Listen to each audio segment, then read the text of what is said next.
Good afternoon student. आज हम देखेंगे वुंड। तो वुंड के हम क्या टाइप, क्लासिफिकेशन, हीलिंग प्रोसेस, हम ये सारे आज डील करेंगे। तो what is wound? Wound is describe as separation और discontinuity of the skin tissue mucous membrane cause by physical, chemical और बायोलॉजिकल इंसल्ट।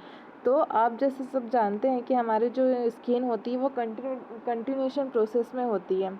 ठीक है, अगर कहीं पर हमारी स्किन कट जाती, फट जाती है, ठीक है, तो वो हो जाती है उसकी कंटिन्यूटी में डिस्टर्बेंस। ठीक है, तो हमारा वुंड का डेफिनेशन है डिफाइंड एज सेपरेशन और discontinuity of the skin tissue और म्यूकस मेम्ब्रेन। ठीक है, तो ये किसके कारण कॉज हो रहा है? या तो फिजिकल डैमेज के कारण, या तो किसी ऑब्जेक्ट से हमको क्या हो रहा है, वुंड हो रहा है। केमिकल, या तो किसी केमिकल के कारण वुंड हो रहा है, या किसी बायोलॉजिकल इंसल्ट के कारण हमको वुंड हो रहा है, जो हमारे स्किन टिश्यू मेम्ब्रेन और म्यूकस मेम्ब्रेन, टिश्यू और म्यूकस मेम्ब्रेन का क्या कर रहा है, उसको सेपरेशन, उसको डिसकंटिन्यूटी कर रहा है। इसे ही हम बोलते हैं वुंड। अब क्लासिफिकेशन देखेंगे तो जैसे कि आप देख रहे हैं यहाँ पर बताया नहीं गया है, पर वुंड दो टाइप के होते हैं। एक होता है ओपन वुंड, एक होता है क्लोज वुंड, और उसे भी हम लोग और भी उसके क्लासिफिकेशन है। तो एक होता है कंटामिनेटेड वुंड और एक होता है स्टेराइल वुंड। ठीक है, तो हम पहले देखेंगे ओपन वुंड क्या है। तो लेसरेशन एंड पंक्चर और एब्रेशन। ठीक है, तो लेसरेशन क्या है? जब किसी चीज़ से जब का स्किन को हमारा डैमेज होता है, या फिर क्या बोलना चाहिए, किसी चीज़ से रगड़ा जाता है, ठीक है, क्रैक हो जाना, तो उसे हम बोलते हैं लेसरेशन, फट जाना। ठीक है, पंचर वुंड जब कुछ चीज़ चुभ जाता है, कोई नुकीला चीज़ हमारे स्किन में या फिर म्यूकस मेम्ब्रेन टिश्यू में चुभ जाता है, तो उसे हम बोलते हैं पंचर वुंड। एब्रेशन जब किसी चीज़ से, किसी रफ सरफेस से हमारा जो स्किन है वो रगड़ा जाता है, जिसके कारण जो वुंड होता है उसे हम बोलते हैं एब्रेशन वुंड। ठीक है, तो open wound are not always severe. ठीक है, तो जो ओपन वुंड होते हैं वो हमेशा सीवियर नहीं होते हैं। Some minor injury sustain playing game just need checking. ठीक है, जैसे कि खेलते समय कुछ माइनर वुंड हुआ, तो ऐसे वुंड को क्या होना है, हमको नीड होना है, मतलब हमको चाहिए कि हम उस वुंड को देखें कि कितना गहरा लगा है और उसको क्लीन करें। हम उस वुंड को क्लीन करके हमको क्या करना, नॉर्मल उसमें ड्रेसिंग करना है, या फिर अगर ज़्यादा ही क्या बोलना चाहिए, ज़्यादा गहरा चोट नहीं है तो हम उसे बिना बैंडेज लगाए भी उस वुंड को क्या कर सकते हैं, खुला छोड़ सकते हैं, ताकि वो जल्दी से जल्दी हील हो जाए। फिर होता है पेनेट्रेट वुंड, जब कुछ चीज़ घुस जाता है अचानक, जैसे छड़ घुस गया, चाकू घुस गया, उसे बोलते हैं हम पेनेट्रेट वुंड। ठीक है, इन सीजन वुंड मतलब हम लोग इंटेंशनल क्या करते हैं, बॉडी किसी इनर ऑर्गन को ओपन करने के लिए हम लोग क्या करते हैं, स्किन का डिसकंटिन्यूटी करते हैं, उसे हम बोलते हैं इन सीजन वुंड। तो बुलेट लगने के कारण जो वुंड बनता है उसे हम बोलते हैं गन शॉट वुंड। ठीक है, कंटामिनेटेड वुंड और इन्फेक्टेड वुंड। तो कंटामिनेटेड वुंड में क्या होता है कि उसमें इन्फेक्शन लग जाता है, बैक्टीरिया का प्रेजेंस होता है। तो देखो, जो हमारा जो वुंड रहेगा ना, वो जो अगर हेल्दी वुंड रहेगा तो वो क्या दिखेगा, पूरा रेड दिखेगा। पर अगर वुंड कंटामिनेटेड है तो आप देखो यहाँ पर इस वुंड में देखो, उसके एजेस में, उसके किनारे किनारे क्या दिख रहा है आपको, येलो येलो पोर्शन दिख रहा है। तो ये येलो पोर्शन इंडिकेट करता है कि ये जो वुंड है वो क्या है, कंटामिनेटेड है। इन्फेक्टेड वुंड, इन्फेक्टेड वुंड का मतलब है कि इसमें कुछ बैक्टीरिया, वायरस प्रेजेंट हैं। ठीक है, जो इसे बोल रहा है कि मतलब इसमें इन्फेक्शन प्रेजेंट है इस वुंड में, तो इसे हम बोलेंगे इन्फेक्टेड वुंड। ठीक है, फिर इसके बाद हम देखते हैं क्लोज्ड वुंड। तो क्लोज वुंड में जैसे कंट्यूजन और हेमाटोमा है। तो कंट्यूजन में क्या है कि जब जैसे किसी ने ज़ोर से पकड़ा है तो स्किन के नीचे जो ब्लड जम जाता है, इस तरीके से दिखता है, इसे हम बोलते हैं कंट्यूजन। हेमाटोमा, अगर किसी ऑब्जेक्ट से, ब्लंट ऑब्जेक्ट से लगा है, ठीक है, वहाँ पर थोड़ा स्वेल हो जाता है, वहाँ पर थोड़ा इन्फ्लामेशन हो जाता है, ब्लड जम जाता है, इसे हम बोलते हैं हेमाटोमा। अब हम देखेंगे हीलिंग प्रोसेस। तो हीलिंग प्रोसेस क्या है, एक कॉम्प्लेक्स और डायनेमिक प्रोसेस है। मतलब वो क्या है, एक डायनेमिक प्रोसेस है, ये सारे लोगों में देखने को मिलता है, ये हमारा बॉडी खुद से करता है। ठीक है, अगर वुंड लगा है तो हमारा बॉडी उसके लिए रिस्पॉन्स खुद से करता है, वो खुद से वुंड को हील करने का काम करता है। That result in restoration of anatomic continuity and function, जिसके कारण हीलिंग प्रोसेस के कारण जो भी हमारा वुंड लगा है वो उसमें क्या होता है, हीलिंग होता है, हील होता है, वो घाव भरता है और घाव भर के क्या होता है, जो हमारा एनाटोमिक गेस्चर पोस्चर था वैसे वो हो जाता है, ठीक है। और वो क्या करता है, जब भी वुंड लगता है तो हमारा उस बॉडी पार्ट में जहाँ पर भी वुंड लगा है वहाँ पर फंक्शन भी क्या हो जाता है, डिस्टर्ब हो जाता है। पर जैसे जैसे हील होता है वहाँ पर नॉर्मल फंक्शन होने लगता है, इसे ही हम बोलते हैं हीलिंग प्रोसेस। अब हीलिंग प्रोसेस 4 स्टेज के होते हैं, vascular response phase, inflammatory, proliferate और मैच्योरेशन, ठीक है। तो हम देखेंगे आगे ये सारे फेज को। तो सबसे पहले क्या हुआ, देखो फर्स्ट लिखा है यहाँ पर लेफ्ट हैंड साइड में, इंजरी हुआ, ठीक है। फिर क्या होता है, जहाँ पर भी हमको इंजरी होता है वहाँ पर हमने सबने देखा है, सबको वुंड हुआ होगा, वहाँ पर क्या होता है, ब्लड आकर के जम जाता है, थोड़ी देर तक ब्लीडिंग रहती है, फिर ब्लीडिंग स्टॉप हो जाती है। पर ऐसा नहीं है कि वहाँ पर हमको ब्लड दिखाई नहीं देता है, तो जो ब्लड दिखाई देता है उसे हम बोलते हैं हेमोस्टेसिस, ठीक है। तो हेमोस्टेसिस में क्या होता है, damage vessel constrict to slow blood flow, ठीक है। तो जहाँ पर भी हमको वुंड लगा है वहाँ पर के ब्लड वेसल्स क्या होते हैं, डैमेज होते हैं, ठीक है, कट जाते हैं, जिसके कारण क्या होता है, हम जो हमारे कैपिलरी जो वेन में जो ब्लड है वो क्या रहते हैं, बाहर निकलने लगते हैं, इसे ही हम बोलते हैं ब्लीडिंग। तो जैसे ही ब्लीडिंग होता है हमारे ब्लड में क्या रहते हैं, प्लेटलेट रहते हैं, तो वो क्या रहते हैं, वुंड वाले साइड पे पहुँचते हैं। तो जो प्लेटलेट रहते हैं वो हमारे कैपिलरी हमारे वुंड वाले साइड में पहुँच करके वहाँ पर पॉजिटिव फीडबैक मैकेनिज़्म काम करता है। मतलब पॉजिटिव फीडबैक मैकेनिज़्म बोलने का मतलब आपने सबने एनाटॉमी में पढ़ा होगा कि जितना प्लेटलेट उस ब्लड वेसल से चिपकेगा वो उतने ही प्लेटलेट को और क्या करता है, अपने पास बुलाता है और अपने आप से और चिपकाता है, जिसके कारण वो क्या होते हैं, एक दूसरे से स्टिक हो जाते हैं और वो लोग उस डैमेज ब्लड वेसल को स्टिक करके उसको क्या कर देते हैं, उसको कॉन्स्ट्रिक्ट कर देते हैं, जिसके कारण क्या होती है, ब्लीडिंग स्टॉप हो जाती है। ये होता है हमारा नॉर्मल ब्लीडिंग स्टॉप करने का प्रोसेस, ठीक है। ये सारे ह्यूमन बॉडी में प्रेजेंट होता है, जिसके कारण क्या होती है, ब्लीडिंग स्टॉप होती है, ठीक है। फिर क्या होते हैं, हमारे ब्लड में WBC होता है, तो RBC भी वहाँ पर जहाँ पर वुंड लगेगा वहाँ पर RBC भी पहुँचेगा। RBC क्या करता है, ब्लीडिंग करता है, जहाँ पर वहाँ पर प्लेटलेट पहुँचेगा, प्लेटलेट ब्लीडिंग को स्टॉप करता है। अब WBC भी पहुँचेगा, क्योंकि जहाँ पर भी वुंड लगा है वो क्या है, किसी बाहरी ऑब्जेक्ट से लगा, और जो बाहरी ऑब्जेक्ट है वो स्टेराइल तो नहीं है, हमारे बॉडी के इनर हमारा जो बॉडी है, अगर वहाँ से स्किन हटा दिया जाए तो हमारा इंटरनल बॉडी क्या है, पूरा स्टेराइल है। तो जो भी है एक्सटर्नल चीज़ हमारे बॉडी में एंटर करेगा वो फॉरेन बॉडी है, हमारा बॉडी क्या करेगा, उसके लिए रिस्पॉन्स करेगा। तो जो भी ऑब्जेक्ट हाँ से हमको वुंड लगा है वो स्टेराइल तो नहीं थे, उसमें कुछ ना बैक्टीरिया वायरस प्रेजेंट रहे होंगे, ठीक है। तो अगर वो हमारी बॉडी में वुंड लगा रहे हैं तो वो हमारे बॉडी के इनर पोर्शन को टच किए हैं, ठीक है। तो जो भी बैक्टीरिया वायरस उस ऑब्जेक्ट में प्रेजेंट रहा होगा वो हमारे बॉडी में चला गया, ठीक है। क्योंकि अभी वहाँ पर डैमेज है, वहाँ पर का क्या है, इम्यूनिटी कम है, तो इन्फेक्शन होने के चांस रहते हैं।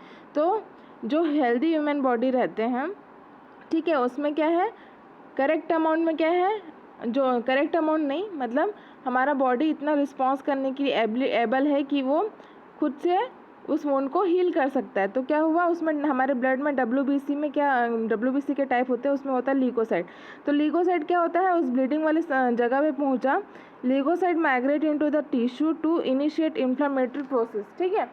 तो जैसे मैंने आप लोगों को पहले क्लास में बताया था कि जो फीवर होते हैं और जो इन्फ्लेमेशन रहते हैं वो इंडिकेट करते हैं कि हमारी बॉडी में कुछ इन्फेक्शन प्रेजेंट है और हमारा बॉडी उसके लिए उससे लड़ रहा है, उसके लिए रिस्पॉन्स कर रहा है, जिसके कारण हमको फीवर आया या हमारा बॉडी क्या हो रहा है, इन्फ्लेमेशन, कहीं पर इन्फ्लेमेशन हुआ है। तो इन्फ्लेमेटरी प्रोसेस क्या है, कब होता है, जब हमारी बॉडी में कुछ इन्फेक्शन प्रेजेंट होता है। तो लीकोसाइट क्या करता है, जहाँ पर भी वुंड लगा वहाँ पर जाता है और वहाँ पर के टिश्यू को क्या कर देता है, इन्फ्लेमेट कर देता है, ठीक है। फिर उसके बाद आप देखेंगे यहाँ पर थर्ड स्टेप में है इन्फ्लेमेशन। अब इन्फ्लेमेशन का डिस्क्रिप्शन देखिए, तो ये बोल रहा है इन्फ्लेमेशन में क्या बोल रहा है, neutrophil secrete chemical to kill the bacteria. अब न्यूट्रोफिल भी किस में पाए जाते हैं, WBC में पाए जाते हैं। तो न्यूट्रोफिल क्या सीक्रेट कर रहे हैं, केमिकल सीक्रेट कर रहे हैं, जो वहाँ पर जो भी बैक्टीरिया वायरस प्रेजेंट है वुंड में उसको किल करने का काम कर रहे हैं। फिर मैक्रोफेजेस जो रहते हैं हमारे टिश्यू में पाए जाते हैं, ये भी क्या करते हैं, बैक्टीरिया क्या है, बैक्टीरिया को इनगल्फ करते हैं, ठीक है, बैक्टीरिया को किल करते हैं। तो macrophages engulf and digest the foreign particle and necrotic debris, ठीक है। तो जो भी फॉरेन पार्टिकल होंगे उस वुंड में उसको क्या कर रहे हैं, इनगल्फ और डाइजेस्ट करने का काम कर रहे हैं, और दैट टिश्यू को नेक्रोटिक बॉडी बोलते हैं। तो जहाँ पर भी वुंड लगा है वहाँ पर के क्या हुए हैं, टिश्यू डिस्टर्बेंस हुए हैं, वहाँ पर कि टिश्यू या सेल को ब्लड सप्लाई नहीं मिल पाया होगा, जिसके कारण वो मर गए होंगे, उसे ही हम बोलते हैं नेक्रोटिक बॉडीज़। तो जहाँ पर भी वुंड लगता है वहाँ पर नेक्रोटिक बॉडीज़ देखने को मिलते हैं, ठीक है। तो मैक्रोफेजेस क्या करते हैं, उस सबको इनगल्फ करते हैं, डाइजेस्ट करके वहाँ पर के वुंड को क्या करते हैं, इन्फेक्शन फ्री फ्रॉम बनाते हैं, ठीक है। Macrophages release angiogenic substance. अब मैक्रोफेजेस क्या रिलीज कर रहे हैं, एंजियोजेनिक सब्सटेंस रिलीज कर रहे हैं टू स्टिमुलेट कैपिलरी ग्रोथ, ठीक है।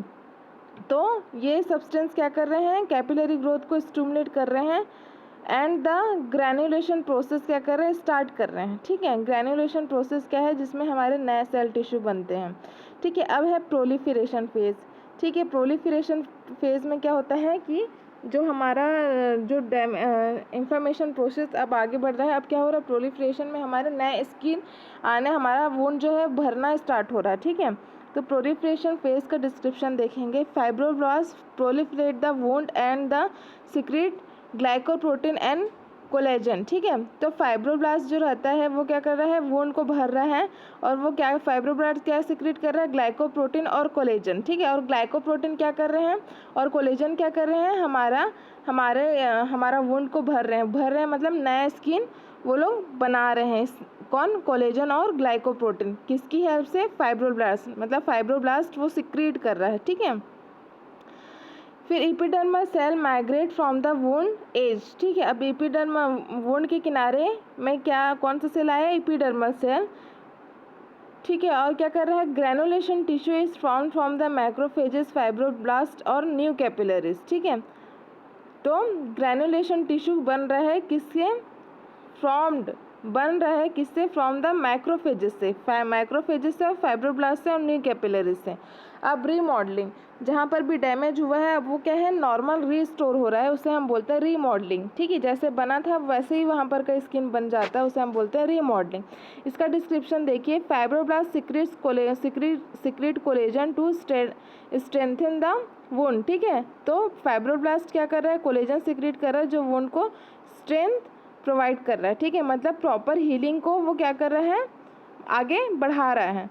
Wound remodelling occur to reorganise fibre, ठीक है। तो क्या हो रहा है, वुंड का रीमॉडलिंग हो रहा है, मतलब वो नॉर्मल एनाटॉमिक पोस्चर में आ रहा है हमारा वुंड, जो बॉडी पहले था वैसे ही पोस्चर में आ रहा है, और जितने भी चीज़ डैमेज हुए थे वो क्या हो रहे हैं, फिर से रीऑर्गेनाइज हो रहे हैं। Wound contract increasing tissue integrity, ठीक है। अब क्या होता है, अब जैसे देखेंगे कि वुंड जब भी लगता है तो वो नीचे से, मतलब जहाँ नीचे डीप जगह से भरना स्टार्ट होता है। ऐसा नहीं है कि ऊपर का स्किन पहले आ जाता है फिर अंदर का वुंड भरता है, ऐसा नहीं है। जब कभी भी किसी को वुंड लगता है तो क्या होता है, नीचे से भरना स्टार्ट होता है। तो क्या हो रहा है, क्या होता है, नीचे से भरता है, उसे हम बोलते हैं रीमॉडलिंग, ठीक है।